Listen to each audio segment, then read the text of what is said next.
How do black families address their family without bravado being challenged as toxic masculinity or verbal abuse? The outside world has passionate conversation turned into. First of all, toxic masculinity. One thing we got to understand about the white power structure, they invent words in order to strengthen the false narratives that they have about African people. Okay, they create concepts and terms out of thin air that are totally bogus in order to feed their propaganda narrative. If there's a such thing as toxic masculinity, then there has to be such thing as toxic femininity or toxic feminism. I've never seen the media speak about toxic femininity or toxic feminism. So why is it that masculinity can be toxic, but feminism cannot be toxic? And that's because the power structure has an agenda to criminalize traditional black masculinity. They want all the men to be tender. They want all the men to be docile. They want all the men to be meek. And they want the men to turn their backs on black women. That's what they want. They want to destroy the black family structure. And part of the narrative, part of the propaganda to destroy the black family structure is to push this concept of toxic masculinity. If you notice, there was no conversation about toxic masculinity until they started pushing the rainbow agenda. And as soon as they started pushing the rainbow agenda real intensely during the Barack Obama administration, then you started hearing this conversation about toxic masculinity, which basically says any traditionally male behavior is toxic masculinity. Well, America bombing Somalia, wasn't that toxic masculinity? Why wasn't it called so? The police who murdered Amir Locke, wasn't that toxic masculinity? The police who murdered Breonna Taylor, wasn't that toxic masculinity? George Zimmerman murdering Trayvon, wasn't that toxic masculinity? All these white male police, you had a few females. Okay, Dante's killer was a female, but most of them were white males. Why doesn't the media or the government ever use the term toxic masculinity in reference to police, okay, genocide and brutality? Because they only use it, mostly use it when they're dealing with black males. I mean, let's be honest. We don't want violence and we don't promote violence, but violence is a form of masculinity. War is a part of life.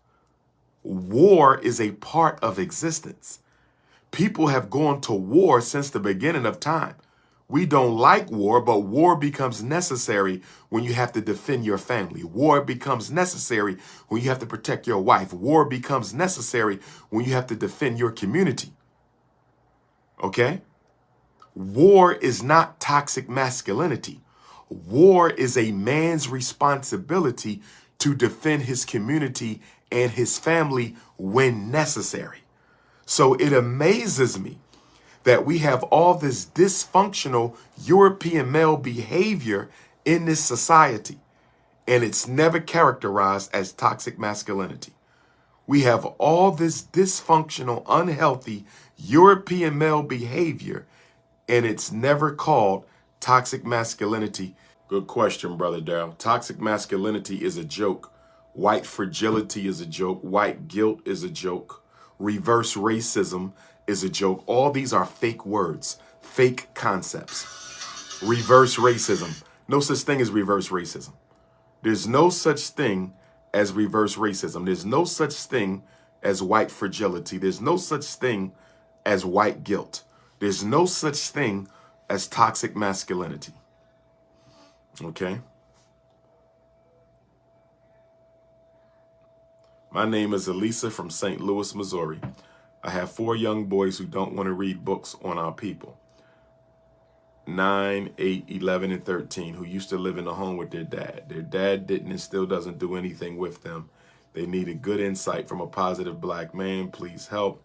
One of which is a highly sensitive child with some emotional trauma. St. Louis. So we have to find some brothers in St. Louis who can spend some time with your young men.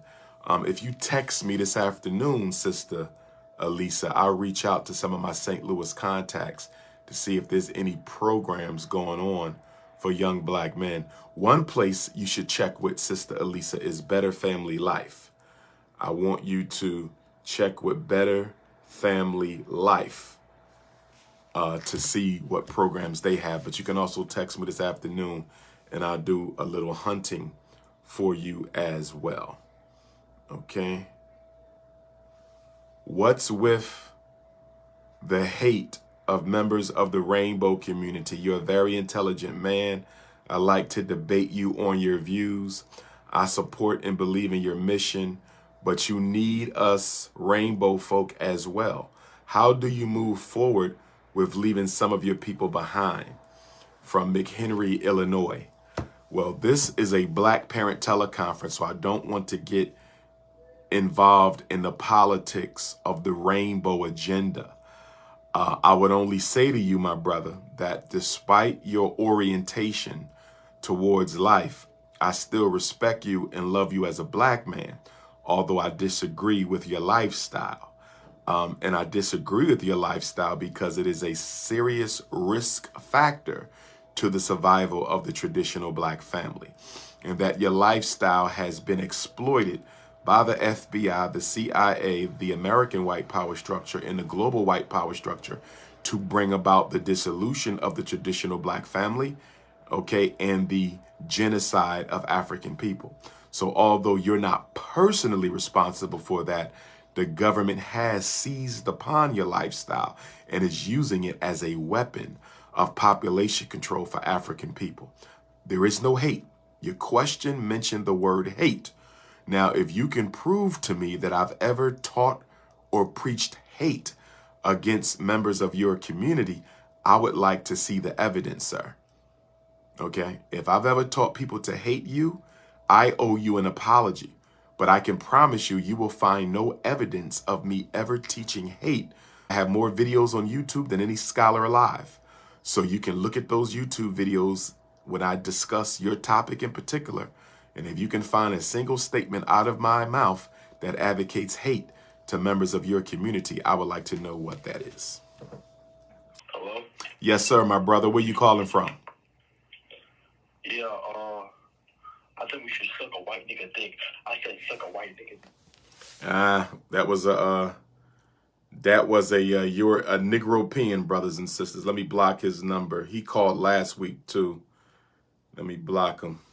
We have a serious beta male crisis in the black male population.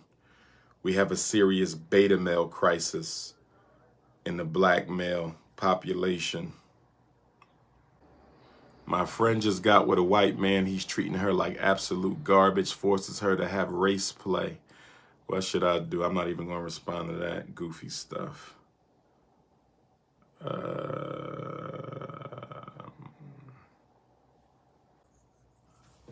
Black men, black men, black men, black men. I'm talking to black men. When you break up with these women, you cannot turn your back on your sons. When you break up with these women or they break up with you, you cannot turn your back on your son, consciously or unconsciously. I know sometimes you say to yourself, this woman is causing me so much drama. I'm just going to step away until she chill out. Well, guess what? She never going to chill out. She never going to chill out. But she's raising a boy, not a girl. And because she's raising a boy, you can afford to disconnect from your son. You can't. He'll end up in the gang. He'll end up on drugs. He'll end up in the opium crisis.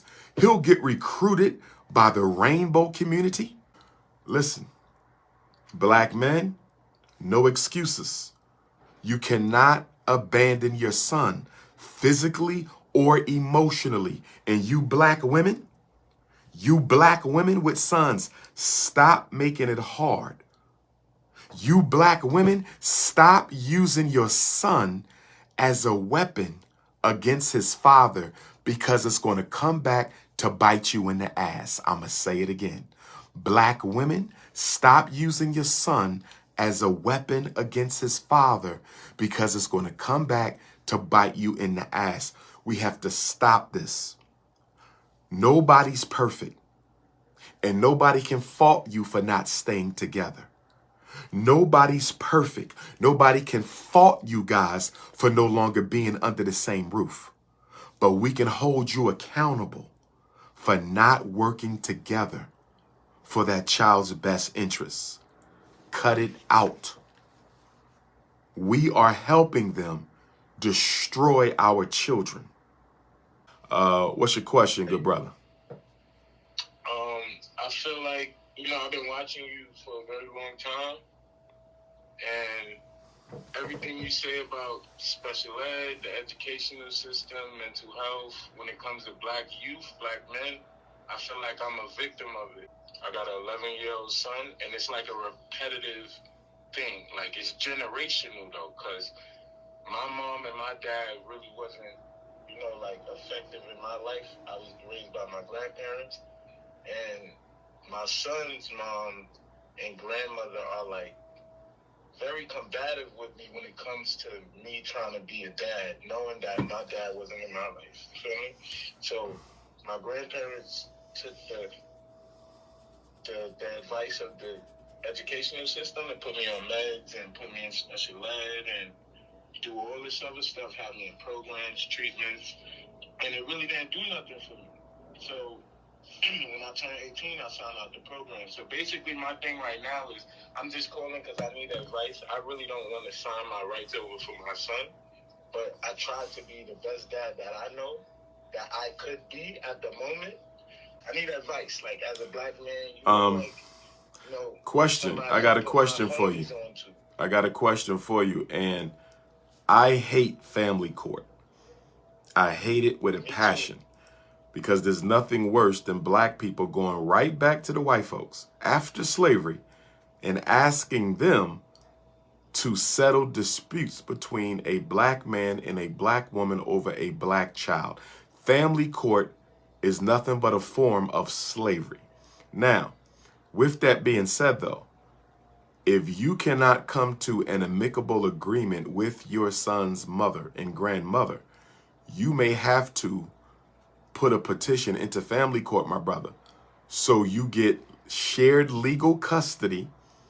So you guys have to make all medical and educational decisions together.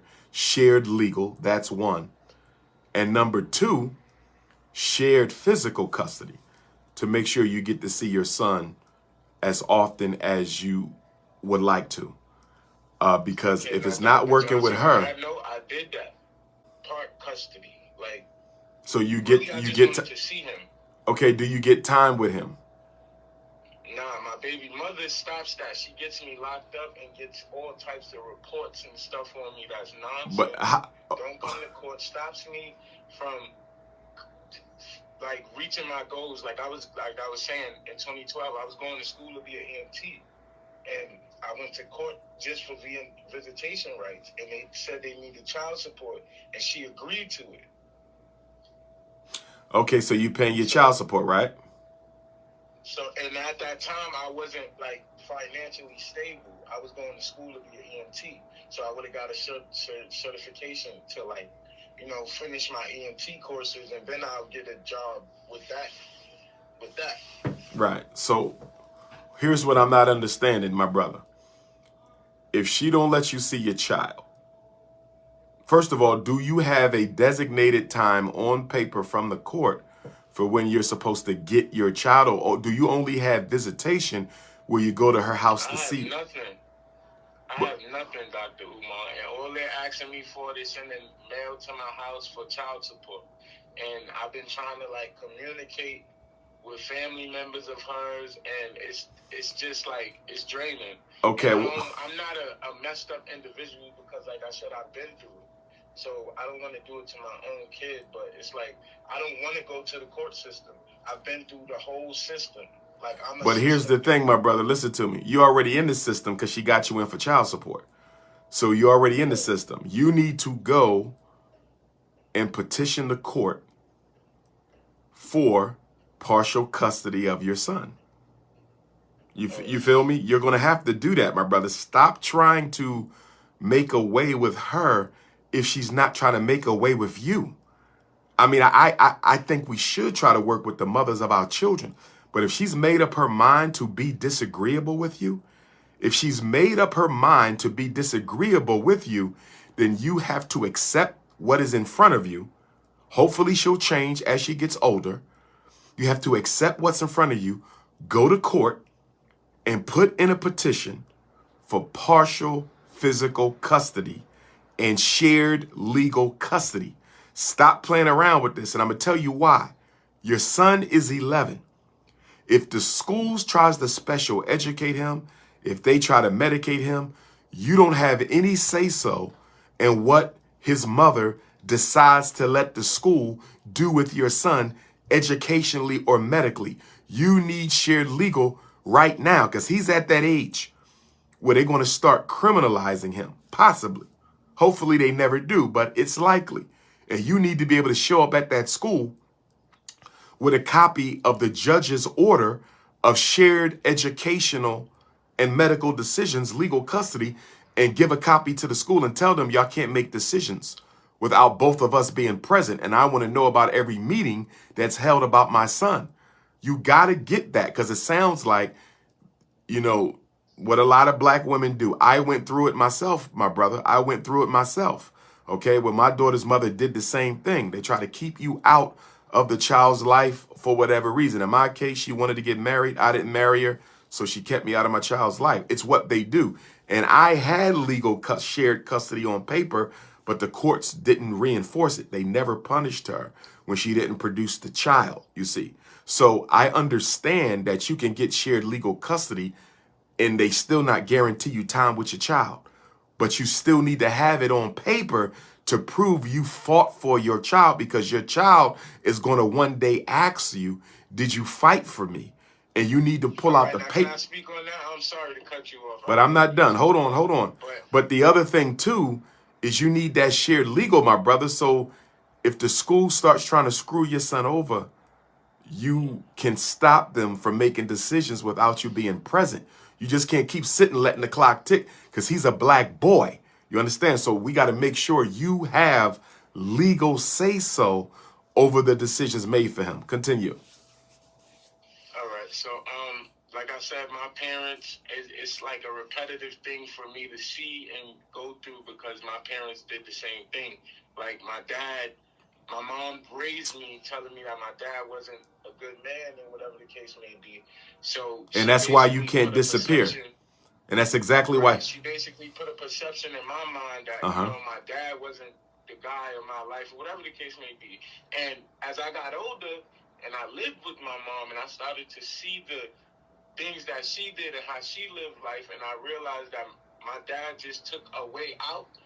I mean, it wasn't right, but at the same time, I don't know where he would be and what type of messed up lifestyle he would be in if he didn't sign his rights over for me.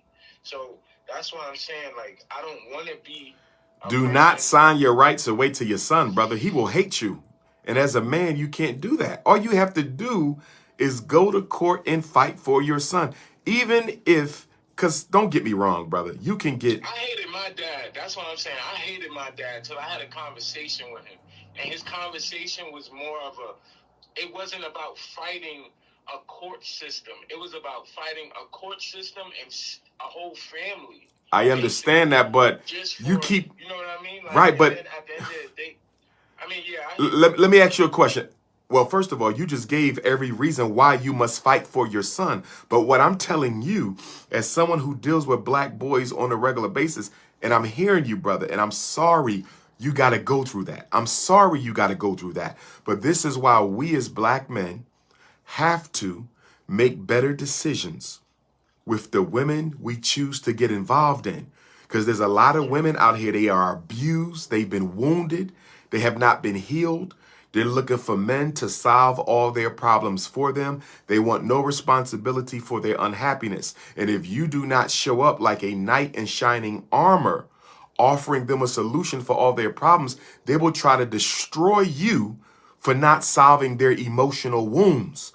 You see, so we have to do a better job of choosing the women that we decide to come into our life, because there's a lot of good women out here. There's a lot of good women, but there's a lot of bad ones too. There's a lot of wounded souls. There's a lot of wounded black men walking around. There's a lot of wounded black women, because this is not just a black women thing. This is not just the black men are also just as toxic and just as destructive and just as neglectful of the best interests of our children as are the women. I see it both ways, and I've been involved in situations on both sides. As a therapist, as an educator, school, I've seen it. So men and women can be toxic when it comes to co-parenting the child. But what I'm saying to you, my good brother, is it sounds like you still want a relationship with your son's mother. Now, I want you to be honest with me. I want you to be honest with me. I want a relationship with my son, but I don't want to be like that. I don't want to curb. I don't want to be fucked up, basically. Like, I understand that, but now, mentally, I tried it, bro. She locked me up for no reason, and I went back and had this. If I wanted to see my kid. Why did you get locked up? Why did you get locked up? Tell me what happened. They put handcuffs on you specifically for doing what? All right, so basically, me and my mans used to live across the street from my baby moms, and I used to like try to see her and interact with her. Like you said, don't try to push that onto her, but if she's not ready. So I'm not a court going person. Like, I'm a street nigga. Sorry to say it like that. I'm a street nigga. Like, I work now, but back then I was in the street. So it wasn't a given that I'm going to court for my kids, for myself, nothing. So I was trying to communicate with her. Basically, she called the police and told them that that I had a knife and said I was going to kill her and all this other stuff when I had drugs on me. So when the police pulled me over, I got locked up for drugs and an assault against my baby moms. That never happened. When I asked, just could I talk to you from across the street? Like, so, but my thing is, she told me when I came home, yo, if you want to see your son, you have to come sit in my house. I did that by all means. Okay, I did it. Okay, I understand that. I did it too, okay? I went and used to go sit. I don't think you wanted to be with your baby mom, no. I think it was more of your kid, less than your baby mom. I agree, but the difference, right? But the difference, though, between me and you is that it seems like you still want this confrontation with the mother when you can just deal with the. I get it. Nah, listen, Dr. Umar, I understand totally what you're saying. I don't want no type of confrontation. My son is 11. He's able to talk and communicate with me and you in two different conversations. I don't need you. What I need is your acceptance, because your family is not going to do that. So, okay, cool, you're not going to give me it, I'll go to court. But if I'm going to court and they're taking pay, like, I haven't seen my kid like in maybe 4 years, 5 years. Mm-hmm. Like, so, but it's a whole bunch of pain and turmoil that she did to me and put me through that. It wouldn't just be able to put on the phone. But my thing is, I just don't want to be the fucked up dad. Like, because I felt like my dad was fucked up, but in all reality, he had to think about himself. You feel me? Mm-hmm. So I want to do the same, knowing that the right way of life is to take care of my child and support my child and do what I can. But when I did it and I tried to make it work at a certain length and at my willpower, it didn't work for you. So now that I'm at a point in space where it's like, fuck y'all, fuck you, fuck the kid. Like, that's just. Oh man, don't say F your kid, mom. No, brother. No. You can't say F your kid. He innocent, brother. He didn't ask to be in this world. Your son didn't ask to be in this world. She put him on the phone and asked me to act. She asked my son to ask me, why do I disrespect his mother? And if I don't respect her, she's not gonna. If I don't respect her, he's not gonna respect me. At 10 years old, he shouldn't be involved in that. She had no right to put him on the phone. I'm saying. His mindset is infiltrated like mine was. He's a child, my brother. To get over that. Okay, listen. I hope, my brother, and I hope your ancestors. I'm sorry. No, I hear you, and I appreciate you being honest, my brother. You cannot give up on your son. You cannot walk out on your son. You cannot be angry at your son. His mother is using him. His mother is manipulating him, but he's a boy. You can get him back. That means nothing. That means nothing. The bottom line, here's what you got going for you. Here's what you got going for you. He's a boy, a male child, right? The courts tend to be a little bit more lenient with fathers when it is a male child because they see what goes on with young black men in these streets. I have 2 daughters. I don't have a son. You understand? You have a son. So you have to make the case that I don't want my son to make some of the mistakes that I made. I need to be involved. But my issue with you, my brother, you have not petitioned the court for any kind of physical custody yet. Listen, what I need you to understand, I don't care if you say you can only spend a day with your son. I don't care if you pick him up Sunday at noon and return him Monday at noon, or pick him up Friday at 5 and return him Saturday at 5. It's not the quantity of the time. It's the quality that you spend with him during that time. And I tell fathers and non-custodial parents this all the time. I get fathers say, Dr. Umar, I work, I drive trucks. I can only spend 1 day a week with him. That's not a problem. As long as you are consistent with your 1 day a week, the child needs quality of time, not quantity of time. A father who spends 1 day with his child, 1 day, is doing a better job than a father who has the child 4 days and never spends any time with the kid, don't focus on the kid, dropping him off with his grandmom, dropping him off with his aunt, taking him while he's running errands. The kid who got 1 day had a better experience with his father than the kid who had 4 days because the father was too busy to focus on the kid. You need to go to the court. You keep on messing with that woman, trying to get her to work with you. It's not going to happen, brother. Okay, it's not going to happen. Some women, it's who they are. They've been raised by their mothers to disrespect black men and to be disagreeable with black men. And it sounds like you accidentally ran into that type of women. Every black woman ain't like that, but that's the one you got. So you got to make sure you don't repeat the situation. You got to make sure you don't repeat the situation. But with your son being 11, bro, you can't afford to turn your back. You got the rainbow community out here. They out here giving our boys hormones. That right there, that issue with him is crazy.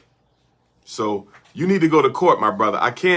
We can talk some more later if you want to hit me up later, but you got to go to court and petition for shared legal and partial physical custody, my brother. That's what you got to do. All right. Thank you, Dr. Umar. And I'm definitely trying to come to your school and see it out, and I'm going to definitely be at court on Monday, man. Yes, sir, man. Do that, man. Don't trust me. You can't do that to your son, bro. We fight for that boy, man. He needs you. He in a house full of toxic women, it sounds like. Fight for your son. Yeah, man. All right, man. Thank you, man. Okay, bro.